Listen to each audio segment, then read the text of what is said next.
Alright, so now in this video what I'd like to do is I'm going to show you how to go ahead and install WordPress from inside of your control panel or your cPanel. So you're going to want to visit your website, okay, / cPanel, and that's where I am right now. Okay, that's where I am right now. And once you log in, you're going to see something that looks a little bit like this. Now, if you've never been inside of a cPanel hosting account before, you'll see up here that they do have some getting started wizards. They have video tutorials. There's all kinds of things that you can do from inside of here. But what we're going to be looking for is I'd like you to scroll down, okay? I'd like you to scroll down and you're going to see this area right here where it says software and services. Okay, and from in there you're going to see a smiley face, okay, and there's a program inside of here called Fantastico Deluxe. So what I'd like you to do is go ahead and click on Fantastico Deluxe, okay, and what it does is it's going to tell you right here, Fantastico, what it does is it automatically will install certain programs onto your web host, and one of the programs that it can install for you is WordPress. So if you look over here on the left, under blogs, you'll see right here it says WordPress. And what I'd like you to do is just click on WordPress. Okay? And from here you're going to have a couple of choices. You can go to the WordPress support forum, or you can go ahead and click on new installation. So I'm going to go ahead and do that. You can see I have no current installations on here. So I'm going to click on new installation. Now, from here, we'll see this page right here. Now, the first thing you have to decide is if you want WordPress right on your domain, right at the base of your domain, basically, so that if someone visits yourdomain.com, they'll automatically be in your WordPress. Or if you have a different type of site where you don't want WordPress on the front end, you can also create a folder here or a directory so that it would be inside of a directory. An example of that would be like if you had a sales site and you wanted to put your WordPress in like a blog area, you could just go ahead and type blog right here. But for my purposes and to make things easy on everyone, what we're going to do is we're going to just install it right in the root directory. Okay. Now, the next thing that we're going to have to choose is we're going to have to go ahead and choose an administrator username. Now, what I'd like to recommend to you is that you not use admin. Admin is the standard that most people use for WordPress. And when you use admin, you kind of leave yourself vulnerable, if you will, to attacks from hackers and whatnot, because they can easily go ahead and try and hack into your password if they know your username. So what I'm going to do is I'm going to go ahead and call my administrator username main user. You can use whatever you want.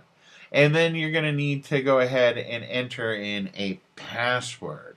And what I've done here is I've used this very, very fancy password. Not a fancy, but it's a very hard to guess password. And what I did was I used a password generator to go ahead and get me that password. If you want to go to Google, if you just type in a search for password generator, you'll see that there's all kinds of password generators that are out here online. One that I've used in the past is this Strong Password Generator. And what it allows you to do is create some really almost unbelievably tough passwords that would be very hard for anyone to crack. So you can go ahead and go to this one here, Strong Password Generator. Decide how many characters you want to use. Like I'll use an 11-character password. And you just click on this Generate Strong Password, and you'll see that it's going to generate a password here that's virtually impossible for anyone to guess.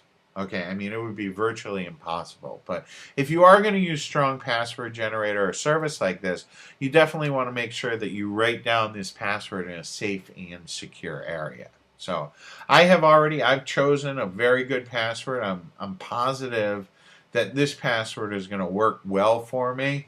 And what you can do here is go ahead and create your admin nickname. Okay, for mine, I'm just going to use my own name. Okay, you're going to want to add in your admin email address. Okay, which is just going to be your email address. And then here you're going to want to use your site name. If you see right here, WordPress has already gone in and used my actual domain name as my site name, but I don't want to use that. What I want to do is I want to use, some keywords that would be good for search engine optimization. It's not good for your site name to just be your domain name. So I'm going to just go ahead and put this in Word format so that it looks like actual words and not just a domain name.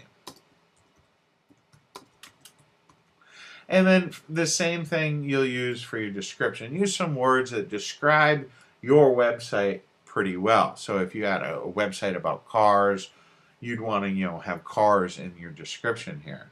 So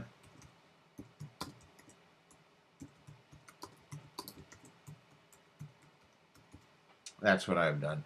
Now the next thing that you want to do is just go ahead and once you've filled these out, go ahead, click on Install WordPress. Okay, it's going to ask you on this next page, it's going to say, hey, we're going to be installing WordPress at this domain name. Here's where it's going to be. Click on Finish Installation if that's what you want. I'll go ahead, click on Finish Installation.